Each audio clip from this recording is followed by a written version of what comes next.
ನಮಸ್ಕಾರ ಸ್ನೇಹಿತರೆ, ತೇಜಸ್ ಕನ್ನಡ ಕಥೆಗಳು ಯೂಟ್ಯೂಬ್ ವಾಹಿನಿಗೆ ಸ್ವಾಗತ ಸುಸ್ವಾಗತ. ನಾವು ಈ ವಿಡಿಯೋದಲ್ಲಿ ನೋಡ್ತಾ ಇದ್ದೇವೆ ಚಿದಂಬರ ರಹಸ್ಯ ಕಾದಂಬರಿಯ ಮುಂದುವರೆದ ಭಾಗವನ್ನ. ನೀವಿನ್ನು ನಮ್ಮ ಚಾನೆಲ್ ಅನ್ನು ಸಬ್ಸ್ಕ್ರೈಬ್ ಮಾಡ್ಕೊಂಡಿಲ್ಲ ಅಂದ್ರೆ ದಯವಿಟ್ಟು ಸಬ್ಸ್ಕ್ರೈಬ್ ಮಾಡ್ಕೊಳ್ಳಿ. ಈಗ ನಾವು ನೋಡ್ತಾ ಇರೋದು ಚಿದಂಬರ ರಹಸ್ಯ ಕಾದಂಬರಿಯ ಅಧ್ಯಾಯ 2.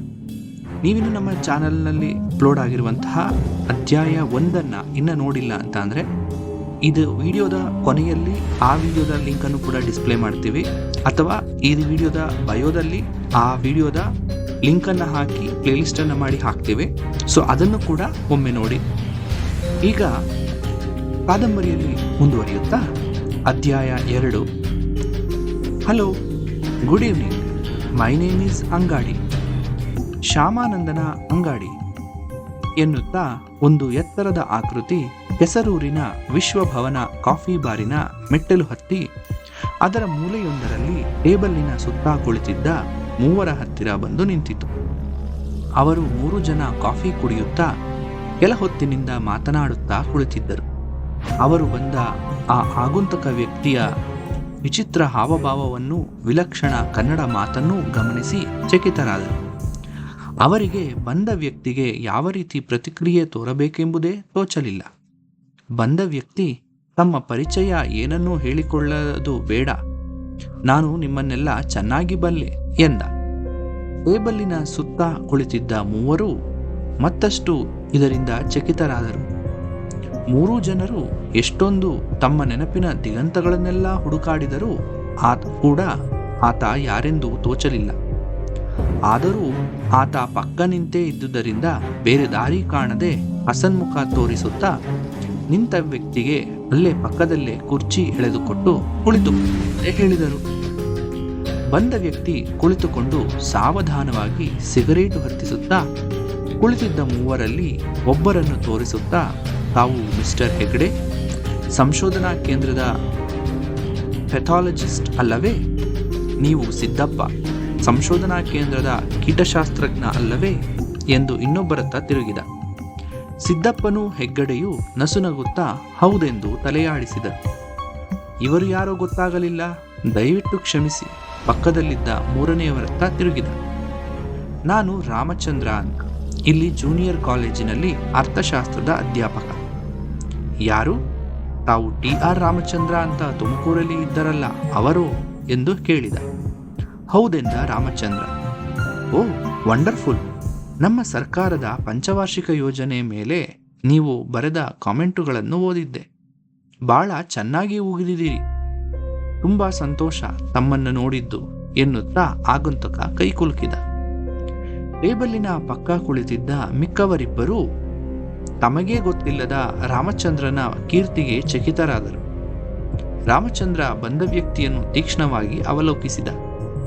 ಯಾವುದೋ ಕೊಂಪೆಯಲ್ಲಿ ತನ್ನ ಲೇಖನ ಓದಿ ಕೈಕುಲುಕುವ ಈತನನ್ನು ನೋಡಿ ಅವನೂ ಚಕಿತನಾಗಿದ್ದ. ತಾವು ಯಾರು ಅಂತ ಸರಿಯಾಗಿ ಗೊತ್ತಾಗಲಿಲ್ಲ ಮಿಸ್ಟರ್ ಅಂಗಾಡಿ ಎಂದ ರಾಮಚಂದ್ರ.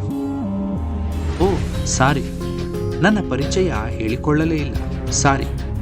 ನಾನು ಇಂಟೆಲಿಜೆನ್ಸ್ ಆಫೀಸರ್ ಆಗಿ ಅಲೆಪ್ಪಿಯಲ್ಲಿ ಕೆಲಸ ಮಾಡಿದ್ದೇನೆ ಎಂದ ಅಂಗಾಡಿ. ಯಾವುದು? ಸೆಂಟ್ರಲ್ ಇಂಟೆಲಿಜೆನ್ಸ್ ಏಜೆನ್ಸಿಯಲ್ಲೋ ಅಥವಾ ಸ್ಟೇಟ್ ಇಂಟೆಲಿಜೆನ್ಸೋ ಎಂದ ರಾಮಚಂದ್ರ ಕೇಳಿದ.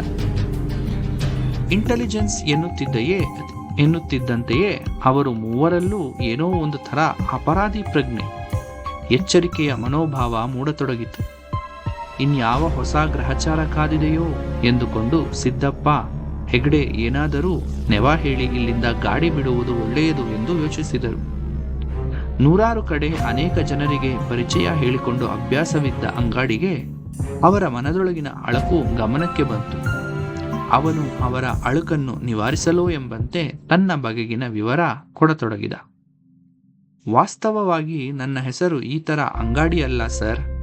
ನಾನು ಹುಟ್ಟಿ ಬೆಳೆದಿದ್ದು ಇಲ್ಲೇ ಕೆಸರೂರಿನಿಂದ 8 ಮೈಲಿ ದೂರದಲ್ಲಿ ಅಂಗಡಿ ಗ್ರಾಮ ಅಂತ ಇದೆ ನೋಡಿ, ಅಲ್ಲಿ. ಆ ಗ್ರಾಮಕ್ಕೆ ನಮ್ಮಪ್ಪ ಪಟೇಲರು. ನನ್ನ ಹೆಸರು ಶ್ಯಾಮೇಗೌಡ ಅಂತ.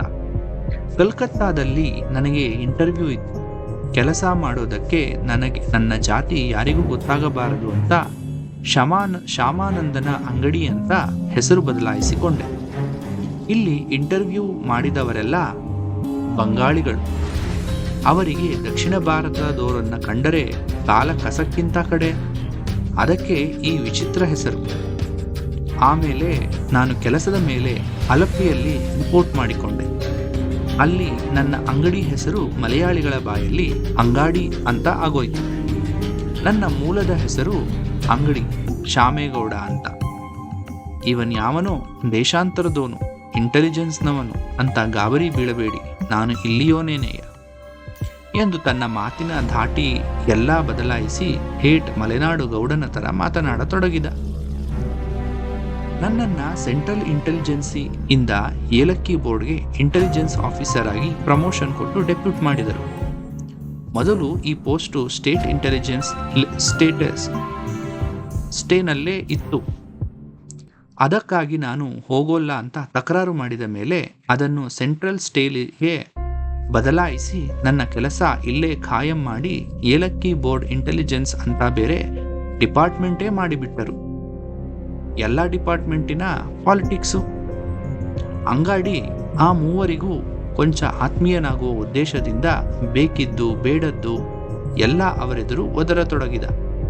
ಆತ ಬಂದಿದ್ದು ಏಲಕ್ಕಿ ಕೇಂದ್ರದ ಮುಖ್ಯಸ್ಥರಾದ ಪಾಟೀಲರನ್ನು ನೋಡುವುದಕ್ಕಂತೆ. ಏಲಕ್ಕಿ ಉತ್ಪಾದನೆ ಅಪಾಯಕಾರಿ ಮಟ್ಟಕ್ಕೆ ಕುಸಿದಿರುವುದರಿಂದ ಕೇಂದ್ರ ಸರ್ಕಾರ ಈ ಬಗ್ಗೆ ಆತಂಕ ವ್ಯಕ್ತಪಡಿಸಿ ಏಲಕ್ಕಿ ಬೋರ್ಡನ್ನು ತನಿಖೆ ನಡೆಸುವಂತೆ ಕೋರಿದೆಯಂತೆ. ಜೊತೆಗೆ ಏಲಕ್ಕಿ ವ್ಯಾಪಾರದ ರೀತಿ ನೀತಿಗಳನ್ನು ಅಭ್ಯಾಸ ಮಾಡಲು ಹೇಳಿದ್ದಾರಂತೆ. ಕರ್ನಾಟಕದಂತೆಯೇ ಕೇರಳದ ಉತ್ಪಾದನೆಯು ಕುಸಿಯುತ್ತಿದೆಯೇ ಎಂದು ಸಿದ್ದಪ್ಪ ಕೇಳಿದ.